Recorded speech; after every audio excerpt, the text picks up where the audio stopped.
Saudaraku terkasih, selamat pagi berkah dalam. Sudah kita memberi senyum hari ini, Senin 28 Februari 2022. Salam sukacita untuk kita semua. Kita awali permenungan kita hari ini dengan tanda kemenangan Kristus. Dalam nama Bapa dan Putra dan Roh Kudus. Amin.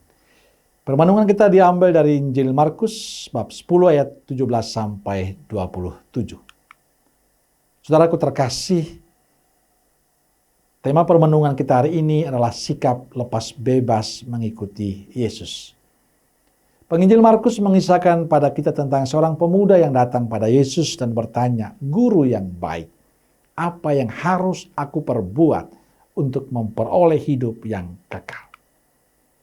Atas pertanyaan ini Yesus menyampaikan beberapa syarat dan tuntutan yang perlu dilakukan pemuda itu, yakni jangan membunuh, jangan berzina, jangan mencuri, jangan mengucapkan saksi dusta, jangan mengurangi hak orang, hormatilah ayah dan ibumu. Semua tuntutan itu sudah diturutinya. Dan ini luar biasa, dan bagi saya orang ini termasuk orang baik. Ia pantas untuk kehidupan kekal karena semua tuntutan Yesus sudah dilakukan dengan baik. Ia telah menunjukkan sebagai pengikut Yesus yang setia. Ia sebenarnya sudah boleh mengalami kehidupan kekal dan juga menjadi berkat bagi banyak orang.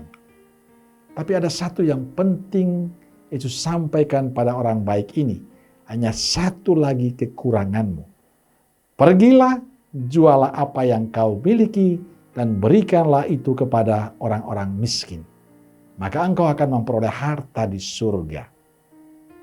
Saudaraku terkasih, kata-kata Yesus ini membuat orang muda itu kecewa dan pergi dengan sedih.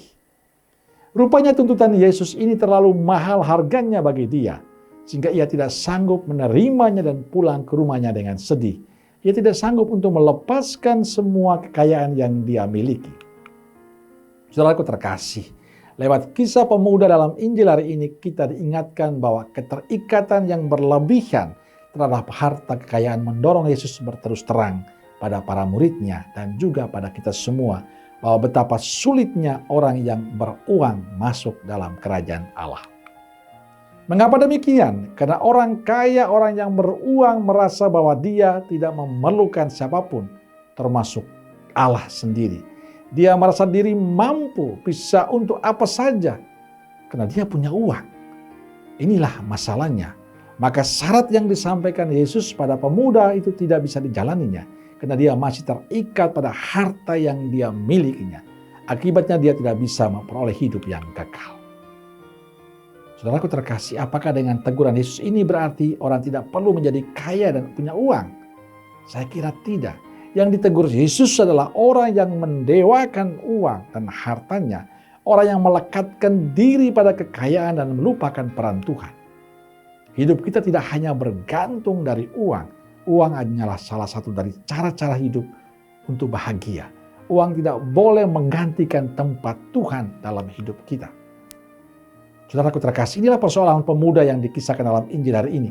Ia tidak lepas bebas meninggalkan semua kelekatannya. Ia sangat lekat dengan semua yang dimilikinya. Padahal yang dibutuhkan Yesus adalah sikap lepas bebas. Sikap tidak terikat pada harta kekayaan. Saudaraku terkasih, Yesus ingin pada saat kita mengikuti Dia, kita sungguh menyerahkan diri pada Tuhan. Artinya meletakkan seluruh hati, pikiran, bahkan diri kita pertama-tama kepada Tuhan, bukan kepada yang lain. Tuhan tidak melarang kita menjadi orang kaya. Tuhan tidak melarang kita untuk punya uang. Yang dilarang Tuhan adalah soal kelekatan kita pada kekayaan, pada uang. Yang dilarang Tuhan adalah orang yang mendewakan kekayaan, uang, dan melupakan peran Tuhan dalam kehidupan dan kekayaannya. Semoga kita semua dalam segala keberadaan kita, dalam segala yang kita miliki tetap menyadari bahwa itu semua adalah pemberian Tuhan untuk kita dan kita syukuri semua rahmat kebaikan Tuhan itu. Amin. Semoga Allah yang Maha Kasih memberkati saudaraku sekalian, Bapa, Putra, dan Roh Kudus. Amin. Keluarga Kudus Nazaret, doakanlah kami. Amin. Berkah dalam.